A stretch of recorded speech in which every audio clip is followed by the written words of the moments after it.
Wherever you want. Yeah. Thank you. Okay, we are live, everybody. This is House Education, May 5th. We are taking a bit of a detour from our usual discussions on K-12 education to talk about higher education, and more specifically, higher education in Vermont's prison system. So I said to the committee earlier today, we have the New England Board of Higher Education coming in later in the week to talk about what they do in general. But one of their big initiatives is higher education in the prison system. And I think one of the areas they have been watching is what's going on with Community College of Vermont and its work within our prison system in Vermont. So we are fortunate to have today two folks from CCV to talk to us about that work. Not a lot of formal testimony here, just a chance to sort of learn more about it, ask questions. And with that, I'm going to turn it over to the two of you to introduce yourselves, and look forward to hearing from you. Great. I'm Joyce Judy, and I serve as president of the Community College of Vermont. And I'm Brian O'Connor, Director of Corrections Education. so I will start and give sort of a bit of an overview of our work, and then Brian really knows the work and works in it every day, and will give some colorful detail. But just quickly, just as background, I think most of you know CCV, but just in case you don't, we are one of two institutions in the Vermont State Colleges, Vermont State University and CCV. But at CCV, we often think of ourselves as the open, I talk with my hands a lot, the open end of the funnel. We oftentimes provide educational opportunities for people who never imagined that they could go to school. We also provide education opportunities for people who were planning and were part of their path. But, and CCV is the second largest institution in the state of Vermont, second only to UVM, but we serve a lot of Vermonters. We serve 10,000 Vermonters in a calendar year. And, you know, for example, this spring we ran more than 600 classes throughout the state of Vermont, some virtually, some in person. What we're finding is more and more students, to fit it into their schedule, whether they're 18 or 60, they're opting, they tell you they want on ground, and then when they sit down and try to map out their schedule for the next 15 weeks, they opt for some mixture or virtual, because that allows them to continue their education. So we've had to really adapt and change as we have responded to the environment that's out there. We are an institution that we have been very fortunate. We continue to grow. Our summer enrollment is up 6% over last last summer. And our spring semester was up 7% over the previous semester. So we are feeling good about what we're doing. But I will tell you that, you know, it keeps us having to really think about what are the needs of students. So that leads me to, why did we get involved in our work in corrections? And one of the things that I think we think about a lot at CCV is, who are the populations of the state of Vermont that could really benefit by continuing their education beyond high school? And thinking about how do we make sure we are making sure that access to education for all populations is available to them. And so, 10 years ago, we began to think about, okay, Vermont has a really high recidivism rate, as does the rest of the country. It's over 50%. And so you think about it, I think about, okay, if I offended and I went to jail and I was released, and I was released back into my same community, back with my same friends, back with the norm, why am I not going to reoffend? And so is there a way to interrupt that? And it's tough, because we've had some successes, and we've had some, not successes, where the pull back to what is familiar is really huge. But so we started thinking about, is there a way that we could impact the recidivism rate? Not by huge numbers, but even if we were able to change 10 or 12 people's trajectories, that'd be huge for Vermont. As at $50,000 a year to keep people incarcerated, that's a lot of money. So we partnered, and this has been a partnership all along with the Vermont Department of Corrections. We couldn't do that without their work. I was saying to Chair Conlon, it's an interesting marriage between the culture of corrections and the culture of community college, because their mission, their goal is to keep people safe and keep people housed, and people keep them as healthy as they can. Our goal, is a pretty typical education. We want people to question, we want people to challenge. We're in a learning environment. It's not about taking orders, it's really about questioning. So you can imagine the marriage is quite interesting at times. But we've been really successful at it. And, we've had bumps along the way, but we are really committed. I will say, previous Commissioner Nick Demo was a huge advocate and a huge fan and really helped us leapfrog this work ahead because he was with us at the very early stages. I believe Commissioner Murad, he is committed to this as well, but we really benefited by the personal commitment of Commissioner Neville. So just as a quick background, so in 2016, so just to give you a sense that we've been at this for a bit, with the Department of Corrections, we really tried to figure out what would it look like if we offered some classes. And for us, it's very different than other educational institutions. So we spent a lot of time talking with folks at UVM. And their work is really, they were doing a lot of research. They were also trying to provide educational opportunities for their students in facilities and taking courses with residents. Our goal was really about how do we provide some educational opportunities for residents that gives them hope and some skills, and that maybe when they get out, they would think differently. So it was really a different orientation. So in 2017, with support from the J. Warren and McClure Foundation, we offered a class in Newport in the Northern Correctional Facility. And it was amazingly successful. I went and visited. I have to say the times I visited classes in facilities, it's some of the most profound and humbling educational experiences I've ever had. People are really grateful.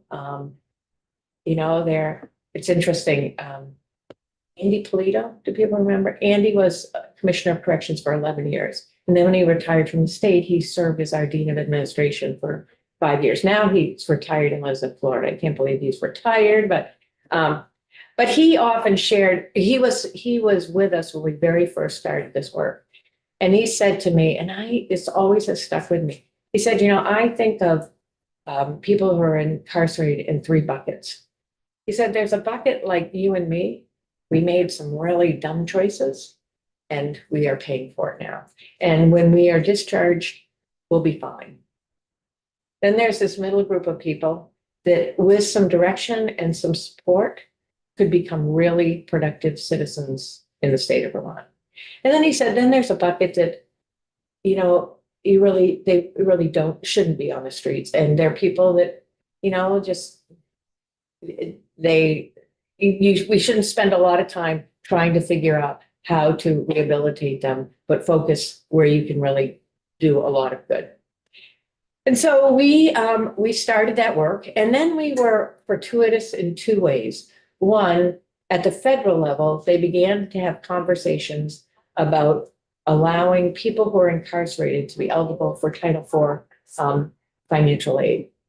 It used to be that way in the early 90s, and then that went away. But then there's been this movement to really try and figure out how do we help provide education for people who are incarcerated. So that was underway, and schools could apply for what they call second chance Pell.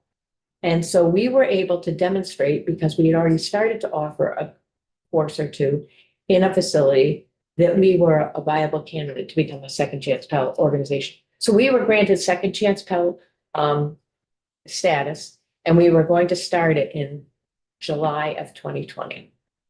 We all know what happened. You may need to first explain what a second chance. Oh, second chance Pell means that the people who are incarcerated could apply for financial aid, and that would cover their tuition. Because one of the things that became a challenge for us as we began to think about how do we work with this population is we had to figure out a way to make it financially viable over the long haul. We can get philanthropic support to get things started, but I always believe you got to have a pathway to think about what's the long term. Well, so then we became a second chance Pell, and so all of a sudden, this had a path to financial sustainability in the long haul. So we were granted that, but then COVID hit, and as we all know the prisons were shut down for for more than the rest of society. And in the meantime, Senator Sanders became very interested in our work in corrections. And he was interested in it for two reasons. One, he was really interested in the work about work with residents and providing them with opportunities to continue their education and get skills. But secondly, he was also interested in providing educational opportunities for people who work in corrections. And the reason for that is that we have found, research has shown that the biggest barrier to people who are incarcerated continuing their education is the guards who work in the prisons. And why is that? Because there's a lot of jealousy or resentment that people who are employed don't have the benefit of continuing. I mean, I was in a facility once and I had a guard come to me and say, so what do I have to do? Commit a crime so you'll pay for my education? And, you know, it's a fair question. It's a fair question. So we decided that what we would do is we would try to figure out funding to be able to provide funding to support people who were also working in corrections. So long story short, Senator Sanders secured a $4.5 million congressionally directed spending. It's easier to say earmark in this crowd for us to launch in a very significant way our work in corrections. So we've been doing it with philanthropic support slowly, but now we could launch it in a really big way. And so that was 3 years ago, and we have really ramped up a program where we offer courses in every facility. Last fall, more than 10% of the students who are incarcerated, who are sentenced, were engaged in courses at CCD. We're in Chittenden, we're in Northwest, we're in Northern, we're in Southern. And it's been, you know, not without its bumps, again, and Brian's going to talk about some of the things we've been able to really achieve together, like providing residents with computers and other options. But the one last thing I want to announce, and it's always fun to come to a committee or come to the State House, and we're not asking for any money, we're good. We just last week received word that we are getting a $2.9 million grant for the next 3 years from Ascendium, which is a private national philanthropic organization that's very committed to this kind of work. And they are intrigued and very supportive of our work. And so this gives us another 3-year runway to really build the program we want. We know that over time, even if we hadn't done that this year, we know that we have a financially sustainable model. It just would have looked different. But one of the things that Ascendium's really interested in having us do is to really build a very robust transition program, more than what we currently do, what corrections currently does, but how do we work with corrections to build something that really helps provide some more wraparound supports that will help people really, because we've had a couple situations where people get on the edge, they're really doing well, and then the tug back to their old ways is quite amazing. So we're excited in terms of this work. I feel like it's really good work for Vermont. And again, if we can change the trajectory of 10 students, what a great gift to those students, to their families, and to Vermont. So now I'm going to turn it over to Brian to give you some specifics about how we do our work, the programs we offer, and some good stories. Yeah, I'll talk a bit about what the programs actually look like currently, and then what they'll be transitioning to with this Ascendium grant that we have. So a little bit about how they're built now, a little bit about where we're going. I'll keep it kind of surface level, and then if there's questions and people want to dig in, we can go as deep as anybody wants here. But yeah, so it started with the 2 strands of funding, which were for incarcerated students and for corrections officers and staff. Since then, we've expanded it to family members of correctional staff and to reentry students. So actually, we actually just partnered on submitting a grant to the Department of Labor with the Vermont Department of Corrections, and we are a reentry organization in Vermont now, CCV is. So we actually fill that role and that function on that grant in order to basically help people as they And that's a transition. federal grant. It's a federal grant, Federal Department of Labor. And so that reentry program is, as you were saying, it's really where the rubber hits the road in a lot of ways. Our program's built to reduce recidivism, strengthen the workforce, increase the well-being of Vermonters. And that happens during a very vulnerable 6-month period of time during reentry. So a lot of what we've come to understand is that's sort of the focal point of where the success is measured. I'll talk just a little bit. So the residence program, we've been doing this for almost 3 years now. We've had about 260 incarcerated students, about 140 staff students, 60 family members of staff students, and about 10 or a dozen reentry students. Again, those are the ones where Vermont, very small, actually we're the smallest incarcerated population. So reentering anybody is pretty rare. So them being a CCV student is pretty rare too. But I can say that we've had 8 students reenter since this spring semester. Of those 8, 4 of them are still CCV students and actually have registered for summer. So they're staying with us. And then a 5th is graduating, completed their degree inside, and actually works for CCV right now. So we're looking at 5 out of 8 of that, a 3-month reentry window, who, if they're working with us, we're having a really good impact on their lives and their well-being. We do a lot with corrections. They've been actually really strong partners through all of this. We go to every correctional academy. I go and I give a 4-hour workshop on communication, social awareness, empathy. And that's actually in the 3rd day in the correctional academy. And they say it really helps set the tone for the incoming correctional officers. And then we share spaces with them. We use their space, they use ours. So it's been a really healthy relationship, and we're quite proud of it. A little bit about what things look like. So we are in 4 facilities right now, and all classes are pencil and paper. Last fall, we brought in computers with limited connectivity because modern education uses computers. And that took a lot of adjusting to get that where it needs to be. But now those are available, they work, and they're available too for CHSVT to use, kind of moving that We forward. don't use it. That's community high school. Yeah. Yeah. Okay. Okay. Yeah. Sorry. Community High School of Vermont to use. Yeah. So they're in there and available for a lot of people to use. Community high school, everybody, is the sort of high school program that's run by Department of Corrections that provides the ability to get a high school diploma while you're either incarcerated or on probation. Fewer acronyms forward. Yeah. So that's been great. That's been great to partner with them too. And actually CCV is running our first courses this summer. So we have a few courses that will be online, and that allows us to have students that are incarcerated in different facilities taking classes together, which means some of those niche classes with professors that are harder to find, with fewer students who are ready for them, they're easier to run because we don't have to have somebody in Newport and somebody in South Burlington to do them. So it's a pretty significant leap in our ability to deliver these classes online. And just as I think a lot of times people say, oh, no, do they have to do our residents, do they have access to the internet? No, there's very specific learning management software that is designed for prisons. And so it's a version of our Canvas that we use as our learning management, but it's very locked down, it's very secure.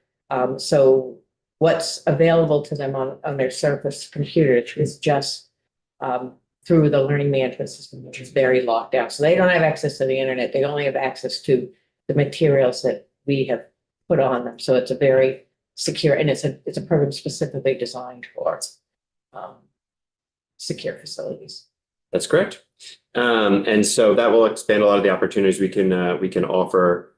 And then I think the other pieces that I want to mention is through the Ascendium grant, we're gonna be launching something called the Cedar Center, which is the Corrections Education Development and Reentry Center at CCV. That's where we're going to be able to really expand on our reentry activities. We're going to be working on figuring out how to build pathways to 4-year degrees for incarcerated students. We have a manufacturing simulation lab that we're working on standing up with corrections. That's a big lift, and it's going to take a while, but we've been bringing in the equipment and have a working group convening to stand that up. And that should end up being what makes that special is it's going to be a systemic statewide hub for post-secondary education in corrections and reentry. So it'll help us avoid a pitfall of confusion between transcripts in a lot of different organizations. From the beginning, we can create a simplified, organized path for incarcerated students to move through their education inside and outside the facilities. And that's something that we'll be able to do that's pretty unique inside the nationally. And we're really looking forward to doing that and increasing the work we do and building a network of employers so that the education that we're providing is transitioning directly into employment and increased quality of life. Just thinking of your offerings. Yeah. And what are some of the more popular courses or, I mean, do you offer from business administration to literature? I mean, so what are the? So, yes. And also I think share with them how we got to the manufacturing. Yeah. piece. Yeah. So I think just to start, we selected the first courses that we were going to seek approval for to be professional studies. And then from then, through a lot of discussions and targeting and determining what the needs were and also what the interests of students were, Right. we went back and applied to the Department of Education for the ability of those federal grants, those Pell grants, to be applicable to three more, which is business, manufacturing certificate, and behavioral sciences. Interesting. So, and they all have different needs. So the manufacturing program needs for a lot of the high-end credentialing needs a physical lab. And so we have to build that in Newport with corrections. Meanwhile, something like business or professional studies, we need access to those asynchronous online courses, which we're piloting. So in order to stand these up, they have sort of different frameworks that we need to develop at CCV, but they're going well, and pretty much everything you've touched on, something we're working on. And things like composition, communications, business communications are things that are requirements of all of these programs that provide, I think, a lot of the socialized skills that we see help people directly with employment. Is everybody a high school graduate or GED holder before they can enroll in a CCV course? And Everyone, yes, but there's also dual enrollment. So if the Community High School of Vermont has a student who's a high school student and we can put them in a class that would satisfy a requirement for that, that's available too. But for the vast majority, yes. And that's a requirement. For them to apply for federal financial aid, they have to have a high school diploma or a GED. and with the sort of proposed changes in rules around Pell grants, does that have an impact on your work? Well, it's interesting that you should ask because I think it's too early to tell, but there's a really good chance that our work in manufacturing could lead to a certificate that could be workforce Pell related, but that's probably 2 years down the road. And the way we built this certificate, the courses are credit bearing, so there won't be a lag. They will be eligible for Title IV financial aid. So yeah, I think this workforce Pell piece, we're trying to be on the cutting edge of this. But I think there's a lot of details to work out. We have a couple of people that attend a lot of national webinars in terms of everybody's trying to figure it out, but there are possibilities. I think, the thing that's exciting to us about the manufacturing piece is we have been hearing routinely since we started offering courses that so many of the men who are in Northern in particular would like to, when they leave the facility, they would like to work in manufacturing. And wouldn't Vermont benefit by having more people interested in manufacturing?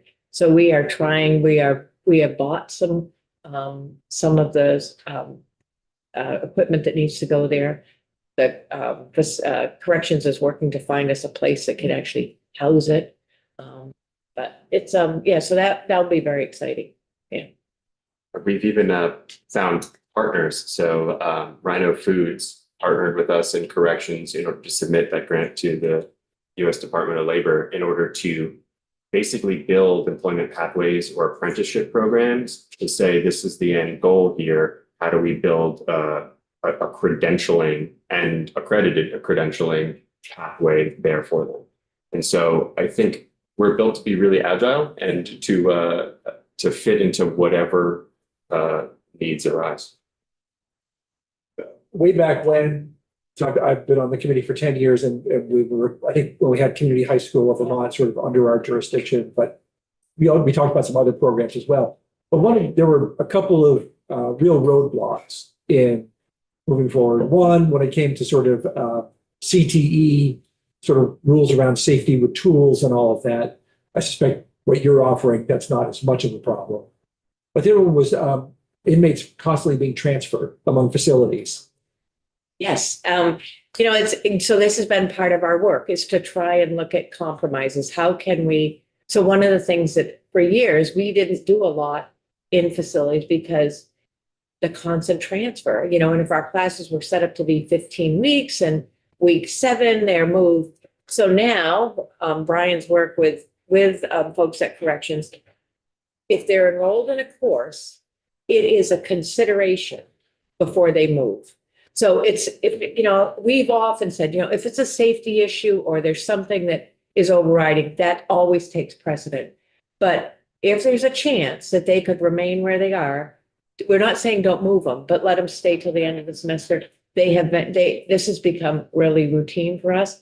But it was a compromise. It was one of those things where we had to really figure it out. And another compromise was, it takes their staff time for them to be able to for us to have in-person classes. And when could we do it? And, residents were saying we like it in the evening because we don't have anything to do in the evening. But it was easier to staff them during the day. So we've tried to find some compromises in terms of, how do we all move forward together? And so that it's less the disruption about moving around, but that was a real challenge at first. The whole getting the facilities wired so last fall was the first time, and they were working with a vendor who every 6 months, we went through this for 2 years. You're going to have access at the next semester. You're going to have access. Are we ever going to have access? It was always a semester away. Yeah. It was always, yep. But we got it. Now there's been some bumps, but it's getting more and more routine. And what it does is allows us so many more opportunities in terms of what we can offer, how we can accommodate. And also, it gives residents so much more of an opportunity instead of doing everything on pencil and paper.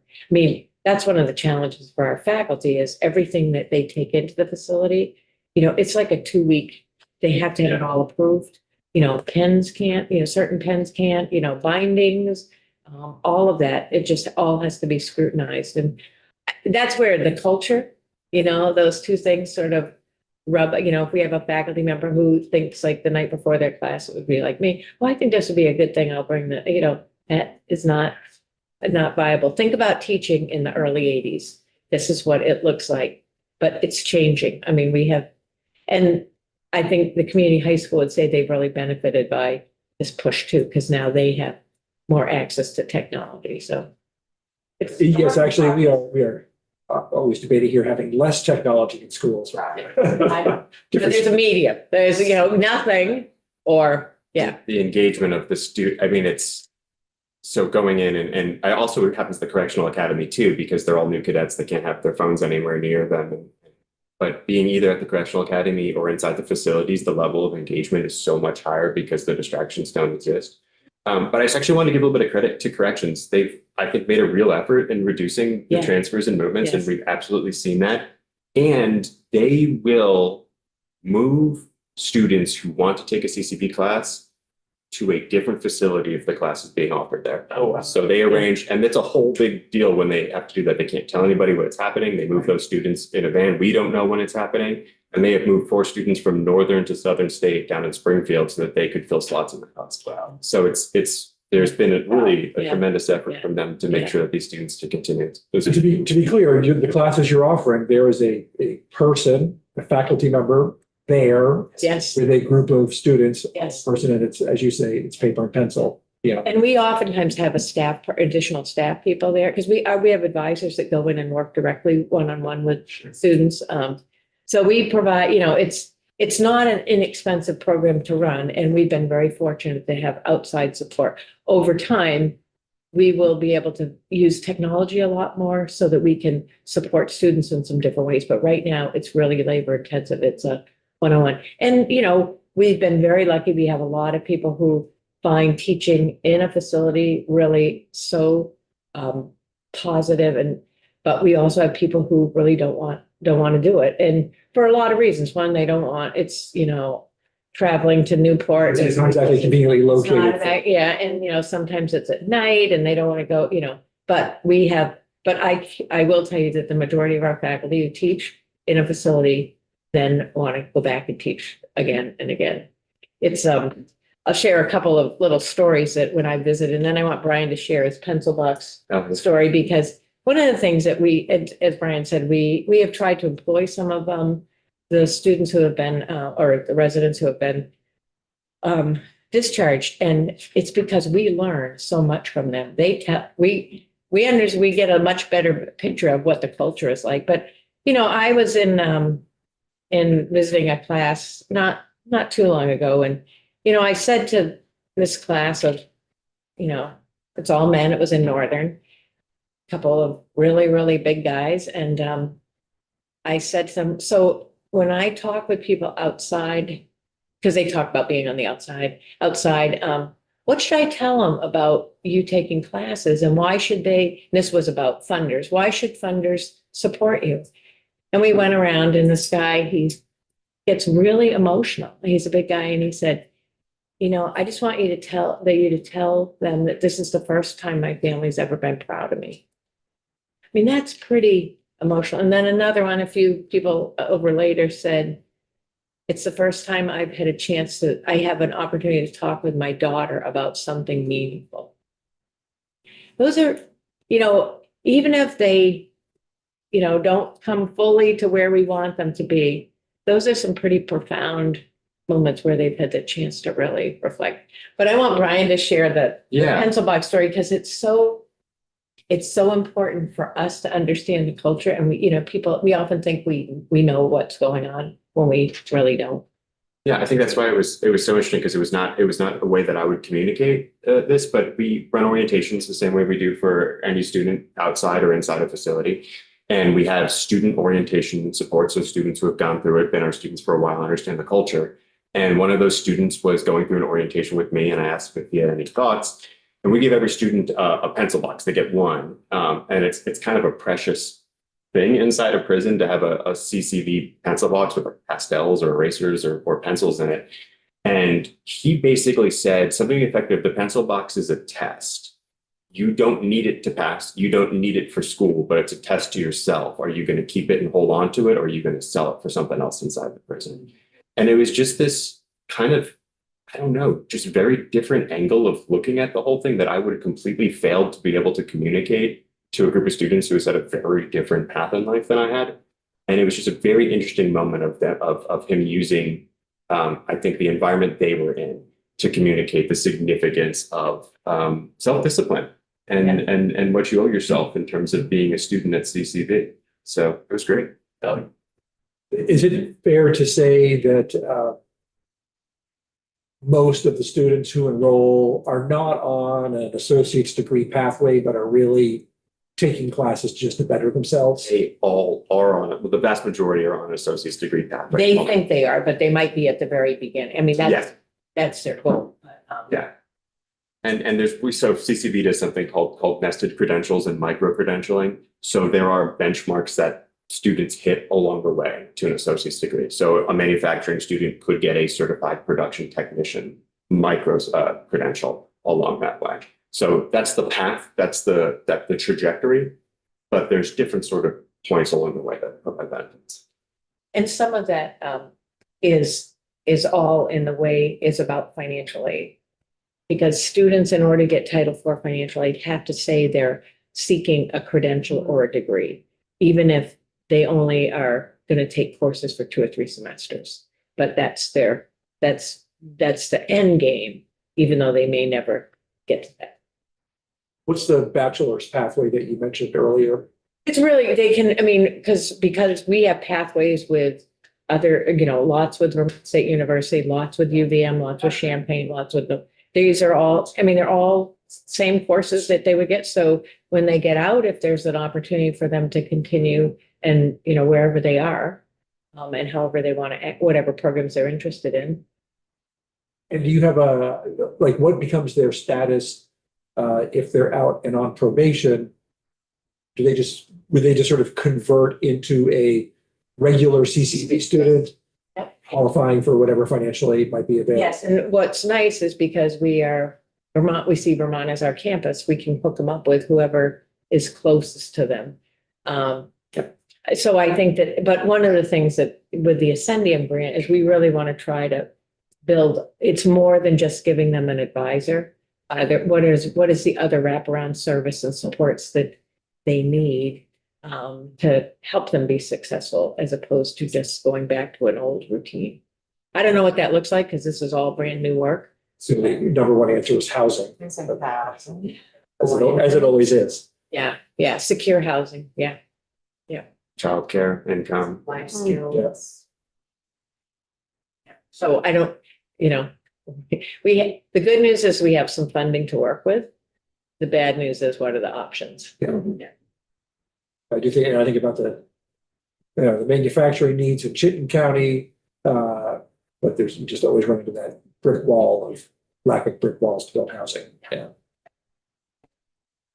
Yeah, and it is so easy to go back to your old community. Yeah, it's tempting. But I mean, another thing on that too is we are planning on working with an employer network to ready them for hiring individuals. And there's things that you wouldn't even think about, like allowing for leave time to attend probation and parole meeting or a substance abuse counseling meeting or bonding and insurance for them too. People see them maybe as a risk. And so there's some things we can do in educating employers to also work to prepare the other side of that connection for a better transition post-incarceration too. You say employers are more open to that than they have been previously, just due to our lack of available folks to do the work. Yeah. And I think there's I think employers are a little spooked sometimes. And so I think a lot of it is about educating them and giving them a toolkit that can help them understand what that would look like and where they can build reassurances and mitigate any concerns or risks they have. It's reasonable to have concerns, but there's tools out there to mitigate that, and connecting them with those would be pretty helpful, I think, for all employees. So really your emphasis going forward in the future is to really focus on that sort of exit strategy. Yeah, I think it's about, we're going to be able to add to the program, and we're going to we're going to add capacity at that reentry place. So what we're going to maintain the same numbers. We're going to hopefully add some complexity in the courses we have by bringing in more technology, and then we're adding capacity at that point of reentry to help people walk across that threshold. Any questions? Case, go ahead. You had mentioned recidivism earlier. What is Vermont's recidivism rate? It's over 50%. I don't know what the current, but it hovers 50, a little over 50%. And that's about what we're at nation as well. Yeah, some states are much higher, some states are much lower, but it's around the national average. The last I looked was around 50%, and we were a little higher than the national average, but not significantly higher. But it's sobering. Sure.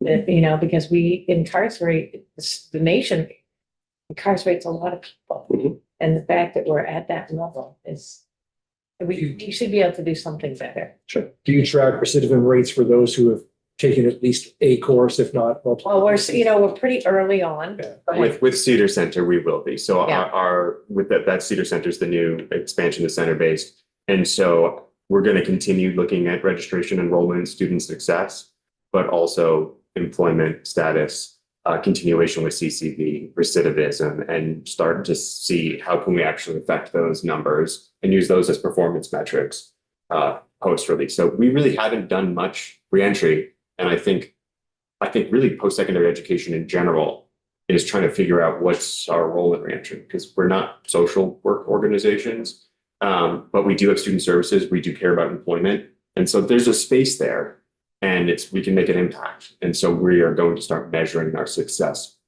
by reentry metrics. So with education and recidivism, are you seeing that when you're offering the education within these institutions, are you seeing that recidivism is decreasing? So if we're at like 50% now, were we at 60%, Yeah. 2020? We're, So are we seeing that education is in fact, I would say we're too early in this. So We've only seen, in the last 6 or 8 months, 8 people released that have been involved in. So it's a trickle. And we, up until just a few months ago, we weren't really involved in the transition out. And so that's become our next sort of prison education 2.0 is how do we work really closely with corrections, probation and parole, social service agencies to really think about how can we, in addition to education, what else can we make sure that they're successful? So I hope I can come back in 5 years and tell you that we've seen this pattern really, but it's not going to change quickly because the numbers aren't big. Yeah. It's easy to have a high outlier or Right. outliers in your mind. So, yeah, I think 5 years is a pretty good time horizon Yeah. for I us. wonder if community high school tracks that for their graduates. Great Yeah, question. yeah. It's, yeah, and it's very different for men and for women. and so do you all have goals as far as what you're looking at, as far as graduating students, as far as recidivism, as far as, I think it's a great Yeah. idea. You're looking at Yeah. partnering with some of these Yeah. other companies, Yeah. manufacturing, Yeah. great, we've got a Yeah. program, maybe we can transition Yeah. there. And then seeing, that path being more successful Yeah. than Yeah. just kind of throwing Yeah. them out there. I could see that. Yeah, I was just looking yeah, at I would that. say that our bigger goal is about helping them become employed. Because I believe if we can help them, matching them up with employers and helping them, that's a big step for them. One of the things we do track right now is their success in classes. And the success rate of students who are incarcerated in classes, as you can imagine, is over the top high.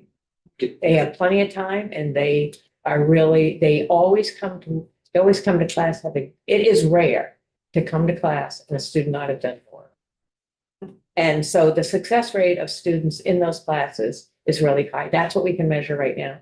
People have said to us who do this work in other states, don't track your success on recidivism because that's a far bigger, that's something you can't control, but it is something we're going to monitor because I think it's a factor in recidivism. Now, what we'd like to do, as Brian's talking about with this Cedar entity, we're trying to create a center, is to really build a focus on that and bring a lot of different partners together.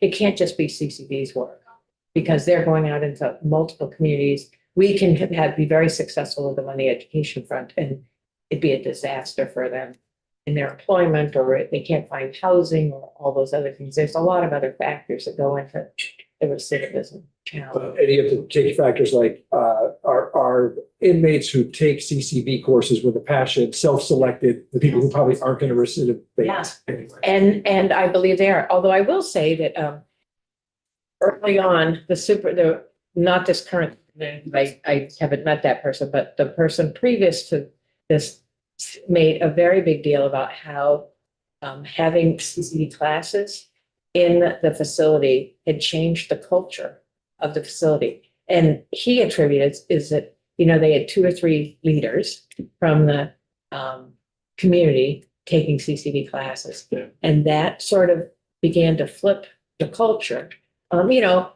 Change happens and, people come and go. But it was interesting that this person commented on that now, how as it sustained itself, but you look at those few things and it's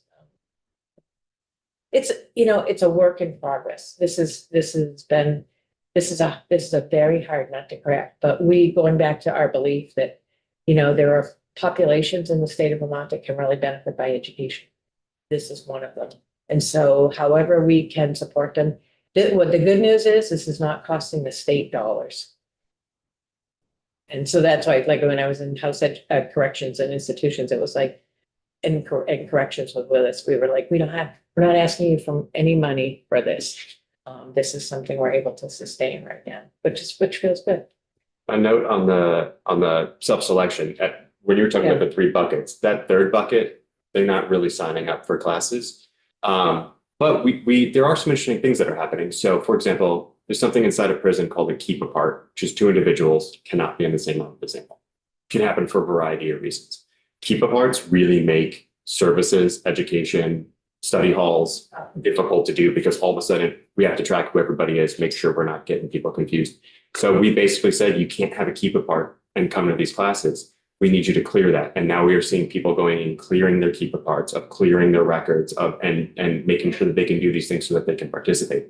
And that's a big selling point with corrections too, because it's not just education, but it's improving the culture around it too, and not just people who are in our classes.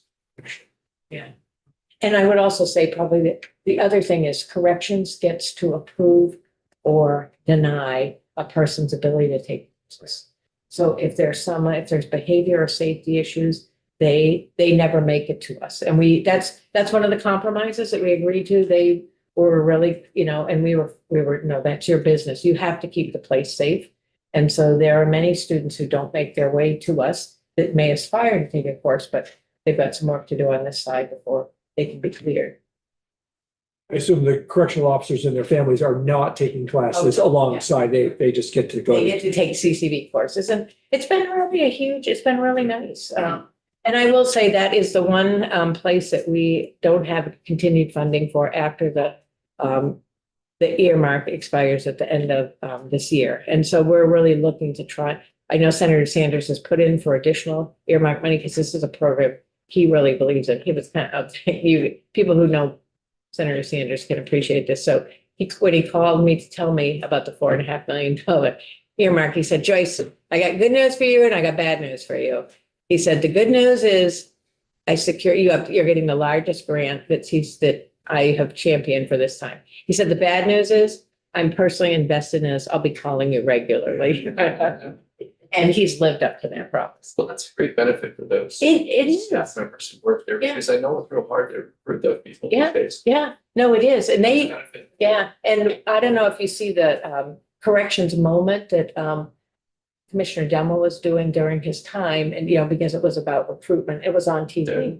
And he oftentimes featured a corrections officer taking courses or their family taking, because they saw this as a huge recruitment and retention. Absolutely. Cool, yeah. The Newport rate sits around 40% vacancy for corrections officers, Yeah. working mandatory overtime. So anything we can do, I mean, I think it's like if they make it to 2 years, that's an anomaly for how quickly those positions turn over. Yeah. So if we can entice them to 6 more months, a year, that's a very big difference inside a facility. But it seems to me that that's crucial just for the success of the program with the inmates, because that resentment that could be bred by A saying, whole cycle. as you said, what do I got to do to get my education? Yeah, how many times have you heard that? Yeah, no, and it's fair, but here's what we can do. But I also I didn't say this, I want to say, or we can just keep paying for this for years and years and years. But so it works. Yeah. Representative Brady was just commenting to me about the higher education trust fund and its possible uses in the future. That would be great. That would be great. Keep See what that- happens. We'll see what happens with it this year. Yeah, well, no, there are lots of sources that it could be used for, so we would love you to think about that. Thank you both very much for taking the Thank time. you. Really Thank you appreciate for it. the opportunity. Good luck with the rest of your. Thank you. Thanks, we will need it. Thank you. Is there any talk of when you're gonna? I would say, there's a hard line that says May 15th, Oh, no. and then there is Never. the realistic of hopefully before Memorial Day. Interesting. Well, that's. That would be